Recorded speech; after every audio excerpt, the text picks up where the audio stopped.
Hello, ladies and gentlemen. Welcome back to the T.O.A Podcast. It's only been about a whole year.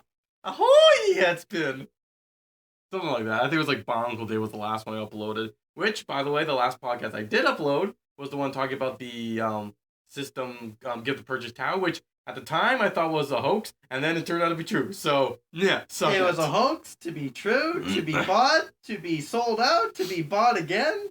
Which I might add, it's been a time. It's very nice. It's very nice to see, to have, to hold, to love, to cherish.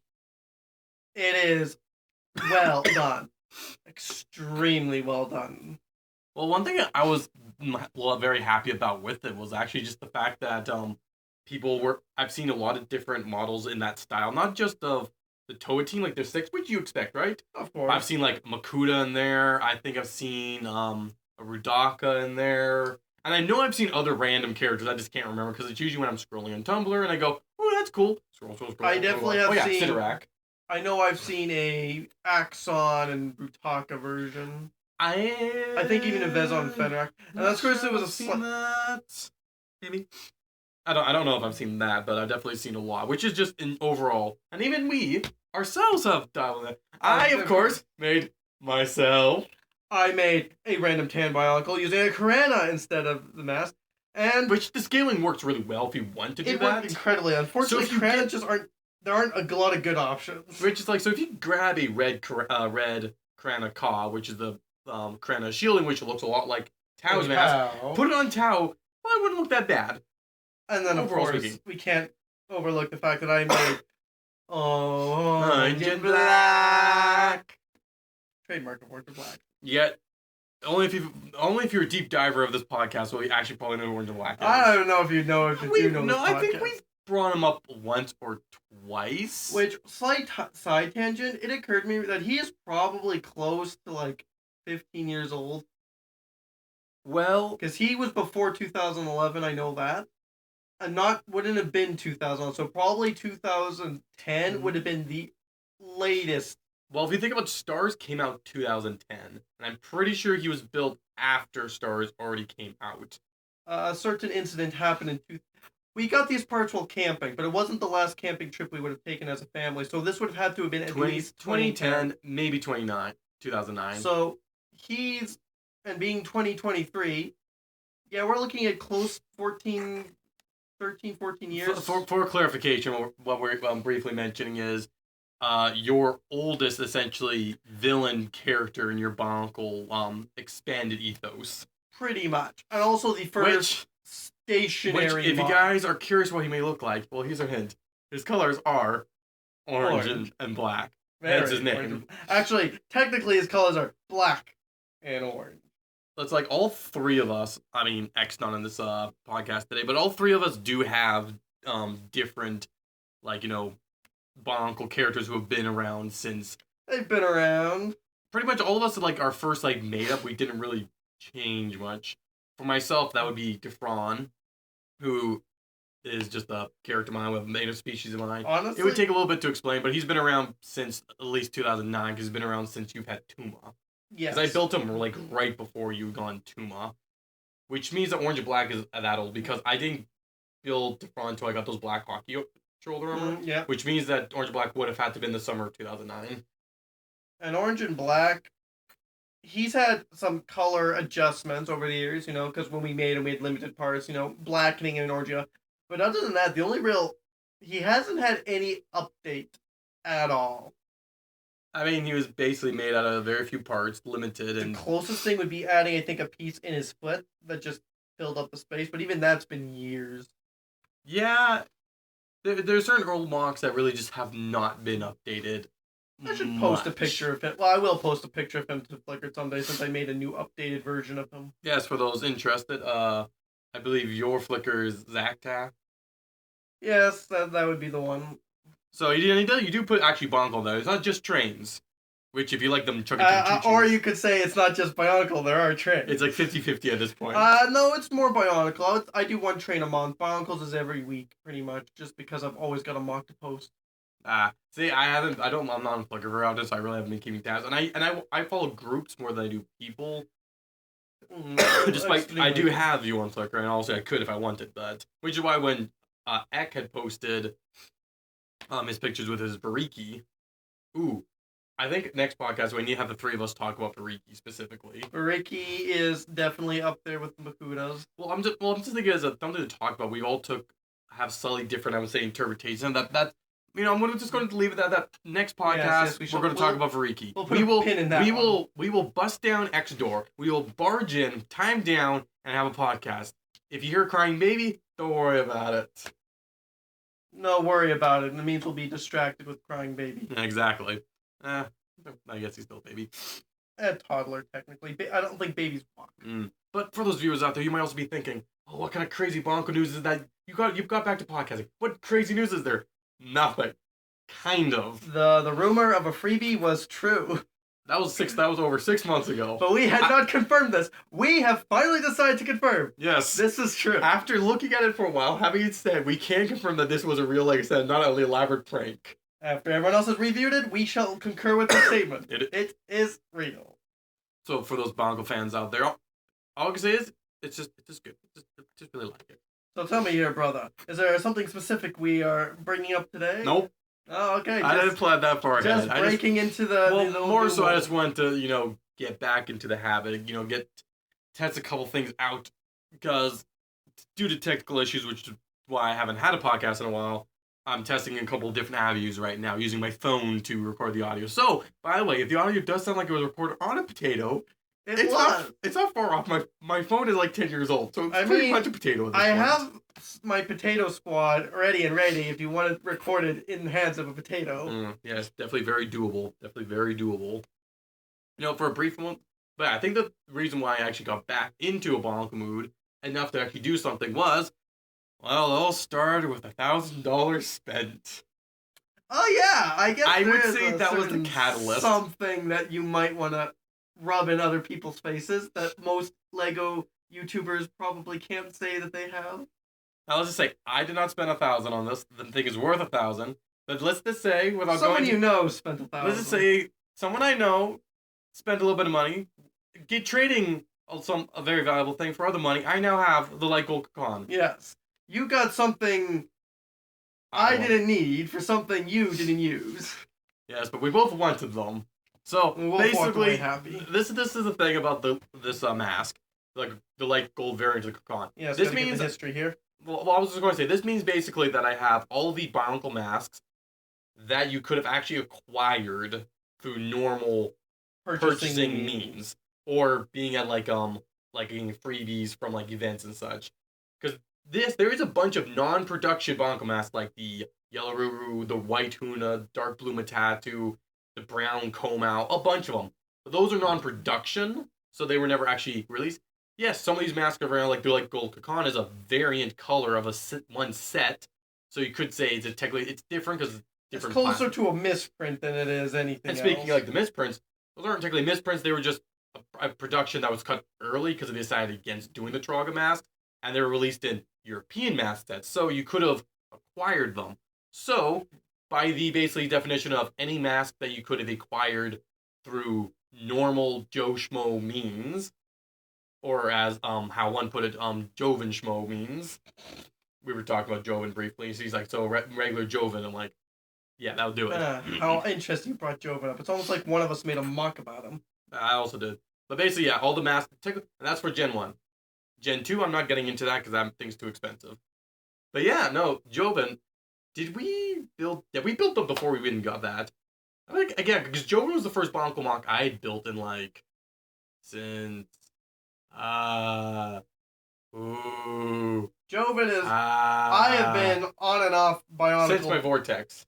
I quite consistently build Bionicle mocks, but I have been on a building spree for the last month and a half. I was on a spree for a bit. I built about 4 different things. But Joven was one that was like, you had built him.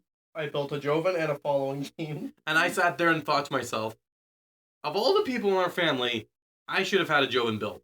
Now, you had a pre-existing Joven back out of a spare new crew once. Well, going back to what we were mentioning about our first, basically, villains being made, my Defron I was mentioning, the first person who was made in 2009, who's still around, his body, he was the first real male because before him, I basically had a extra incomplete Unica Nupru and like a couple other like a red Bork, a blue Borkall, red Bork, and I think a hunk of an Iruni basically sitting like in a few parts from Iruni. So not enough to do anything. I kept the white Bork built. The red Borkall I think was just kind of sitting there with parts. Can't remember the Iruni came right away, but essentially I had a second Nupru and not much else. So because I had all my sets built, I was like, you know what? I'm going to build Joven because let's be real, Joven is mostly just Nupru with metallic black. Now this was pretty much just a Nupru with feet extensions. I think a few more black sockets. Basically, it was a Nupru with a couple add-ons, but essentially, Joven was my first made-up, my first character build that wasn't from my sets because it was my first parts I had. You took a liking to Joven more than the rest of us, whereas I was clearly Lezovic. Well, it also helped that my first three Unica, Uki, Nupru, and Hallie. So I had the 3-2 build Joven. Indeed. So I know I did try building the one time, and so because I had the parts to basically have one always, I was like, well, this is cool. Also, because it was basically just a Nupru set, and I wanted to do something different, I basically broke them, added some gold. Basically, I took off the mask, added some gold, boom, you have the Thrawn. Which is why any Urapin is just a Nupru with add-ons. Technically. But so Joven was always in this limbo of, I had him back in the day, he was iconically mine, but never thought about building him. Although, in fairness, despite how many unique Nupru punks I've had, I never had very many of his mask.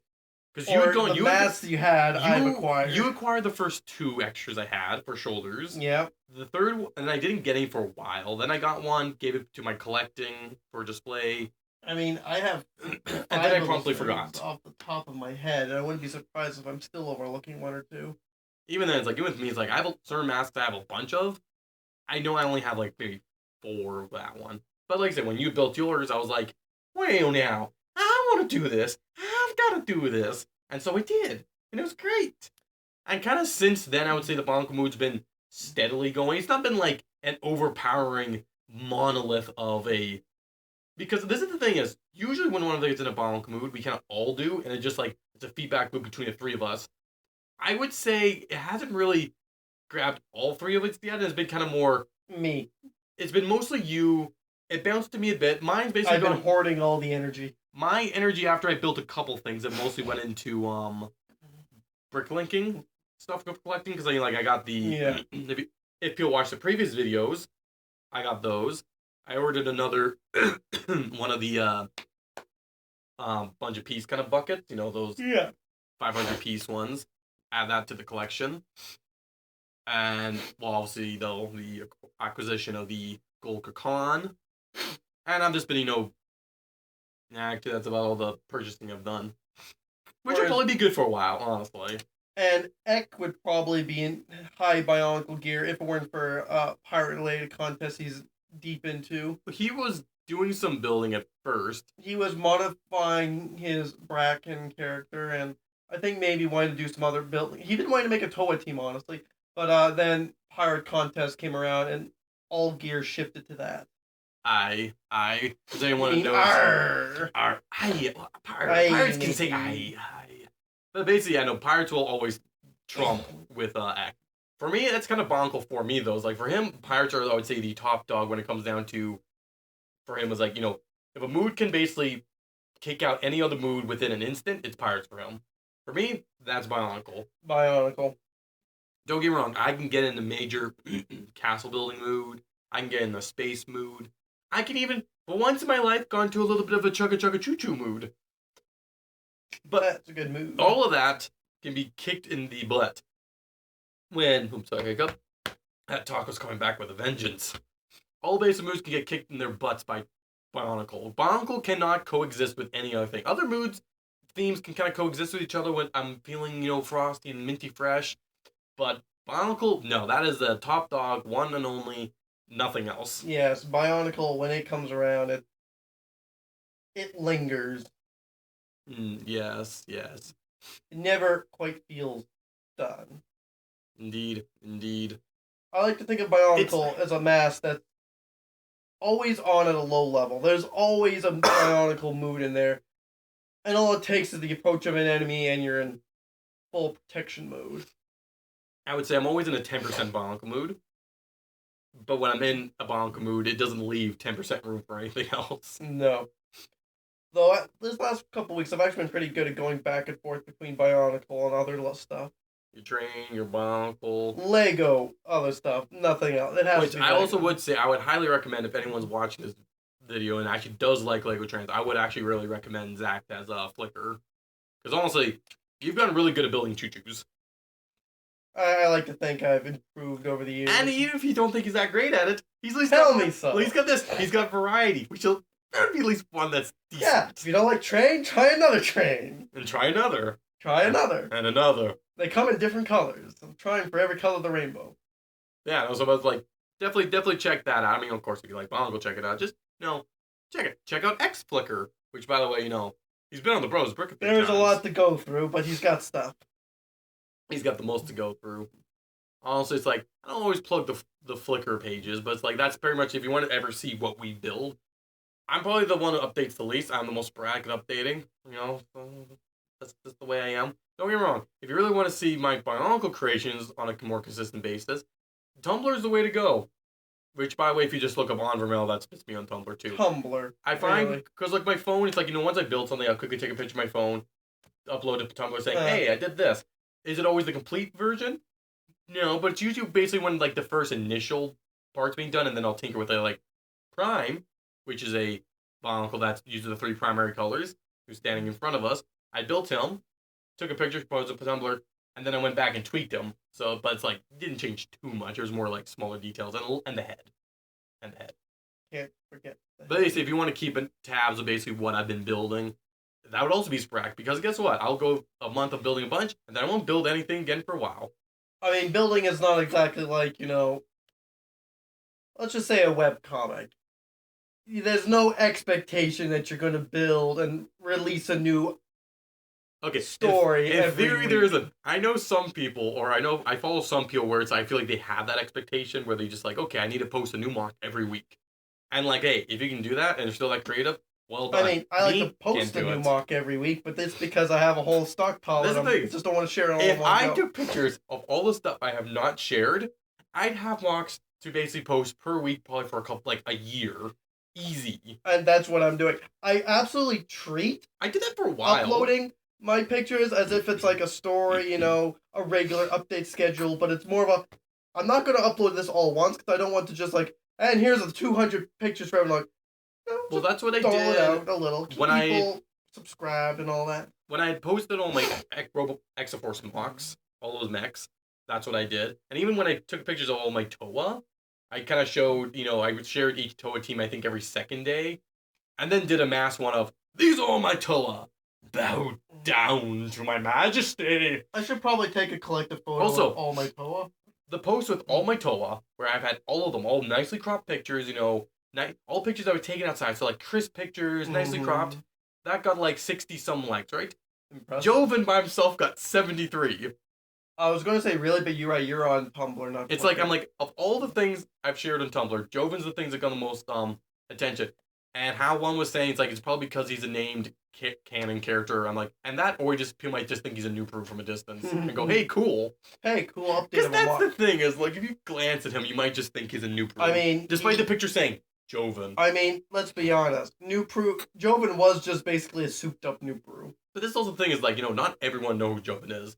He was a combo model in a magazine. I would say of the combo models and whatnot, he was probably one of the most obscure as far as like characters go. Well, this is the thing, is there's a bunch of obscure magazine combo models. Yes, but like, but I would say for magazine combo models, he's the most well known. For every other combo, like the thing is, magazine combo models are bottom tier combo models. True. You get like minimal instructions. They're debatably canon. Like I think eventually Greg usually end up canonizing all of them. But it's like, they're like the ones where, oh, here's a cute little blurb for Bionicle fans. And then Greg goes, I should probably mention this in one story briefly. I actually really like the model for the Zyglak. I should really make one. That I don't think was a magazine one. I thought that was just No, but it's still a model. It's a combo model. The Zyglak, I think it's a Idak and Kadox and Kalma. The reason why that was also really good is how the head was Like, designed. I know, it's actually quite So cool. for bongo fans, you know exactly what we're talking about. Which, For non-bongo by the way, fans, don't worry about it. This is the thing is, I never know if I should explain stuff to non-bongo fans, because at the end of the day, look, we have 65 subscribers, right? Okay, we can take about maybe 10 from either my coworkers, friends, family, you know, people who know us personally, right? Who at the end of the day, I might not explain to them because they're being supportive. Love you guys.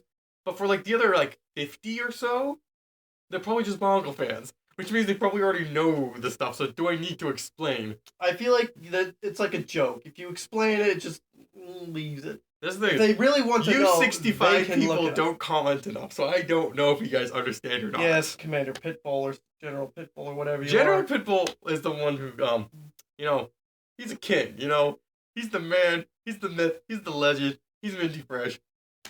He can do whatever he wants, you know? He can reign free in the comments. Have fun with it. It is your oyster. The world's your oyster. It's like, after him, the next person who comments is How One. I don't know if he actually calls himself How One on YouTube. I don't know his count. I recognize my own brothers, but you know. Is that brother? I never would have known. No. See, the one thing about trying to be in a bongo movie right now that's difficult is I'm also trying to work on my crossover tournament for this year, which there is a podcast about all these different tournament comics. So there's one about crossover. You can check that out if you want to have more inspiration. Did we ever get to all mine? Yep. I ended up getting through all of them. I mean, okay. Also there's been a couple new ones made since. Has there? Well, studded stories. That's not mine. I'm not saying not yours, just yours. I was just saying in general, everyone's. And I think that might be the only one. And well, I guess My Mystery of Free, but yeah, that's true. That's. I think I briefly mentioned it. You have to talk to yourself about that one. Hey, that's why I made my purple train. Okay, I made specifically for that. Now, I wasn't intending to work on that for who knows how long, but I did it purposely for it. You strike when the iron's hot. But actually, first I've been told not to strike things that are hot because it might burn me. I was gonna say you strike when the iron's hot, but that doesn't mean you put the iron in the. That you have to decide when you put the iron in the fire first. When I'm doing laundry. You're doing laundry. Which iron are we talking about? Ow! I've been slapped. Ouch. It pains me. But yes. So like I said, overall, you know, a lot of building shenanigans. Also, one thing that has been getting built lately, that was kind of before I would say this initial burst, dinosaurs. George Eck had built a Triceratops. Dinosaurs. You built raptors and a T-Rex, and then you and a Triceratops. George was and a Saber-toothosaurus. X was a Stractiosaurus. Right, yes, the Saber-toothosaurus and the Triceratops. No descriptions needed. Included. Nothing will be said. I leave it up to the imagination. Which is interesting, because even when that was getting built, it's like, again, that was like a few months ago, like, you can't escape it, you know? You just can't escape the desire the Triceratops was to build. within the last probably a couple weeks. Yes, yeah. Maybe 3 weeks ago, time kind of just filters away. Filtering away is a way to go filtering back and forth. I feel like, yeah, I think I know what topic I need to have with next time I have one with just them. But yes. But I feel like, you know, that's most of the rambling I can get off my head. I didn't have an actual topic for today. I just kind of wanted to, you know, just breaking update in the everyone, old, you know? old shoes. Breaking the voice box back into it, you know? But put in whatever expression you want to use, because I can only think of the first half. The expressions, yes. Happy expression, depressed expression. Just imagine me looking dapper right now when talking. Thank you. I was almoys tempted of actually just putting the camera on and, like, you know, filming us just sitting down talking. If we were watching a movie, I'd say you could do that, but... The main reason why I didn't do that is because I took a 2-hour nap today, my mustache messed up, my hair looks funny, and I'm just like, I shift position. Look, the view would be big enough they can move around and shift. It wouldn't be, like, focused on us and we'd have to be, like, standing, like, you know, 2 inches apart, like, fit in frame! It'd be fine one way or another. No, I'd be trying to stay out of the frame, you know, keep my face a mystery. Just... This is what we do. Camera goes down so you just see our chest and just see, like, the green comic shirts. Just see the popsicle stains we have gathered on our shirts. If I find that the audio works better through the camera for some reason. I might end up doing that. I might test a couple different Perhaps ways. we'll just have to Skype each other to talk on these things. Oh, my computer. Well, this thing is, my mic doesn't work with my Skype, so recording audio would be worse quality than my phone. That's the reason why I haven't been using my computer, because it has mic issues. Because the thing is, it records perfectly fine, but for some reason it doesn't recognize the difference between a mic and a headset. And I can't change that for the life of me. But that's beside the point. We are not computer geniuses. Well, it's just more so the thing that it's complicated. But And at we the end of the don't day, do complicated. there's always other pieces of technology. One could be like, Onvermel, can't you use someone else's computer? Well, mine's the one that actually has the video editing program on it. We could. The thing is, though, if you're using just regular computer audio recorders, I'd rather use Filmora, one over a computer, and I would go for a phone over just a regular computer, voice recorder. So I'm assuming there. But anywho, that was the podcast. That was This Ramble. was the yearly update. You're welcome to the most rambly podcast I think we've ever had. Well, I don't think we've had one like this before, but anywho, thank you all for listening. If you enjoy this content, please subscribe, like, comment, do the normal YouTube things, because I don't know, apparently, because if you say it more, it might happen. Like, I would just like to get to 100 subs, and now I can say I have 3 digits, and then I can live happy in life. Guess we'll just have to keep videoing up to do that. So, anywho, this has been the Onvermel Report. I have been your host, Onvermel, and we are retiring from the night. Ciao.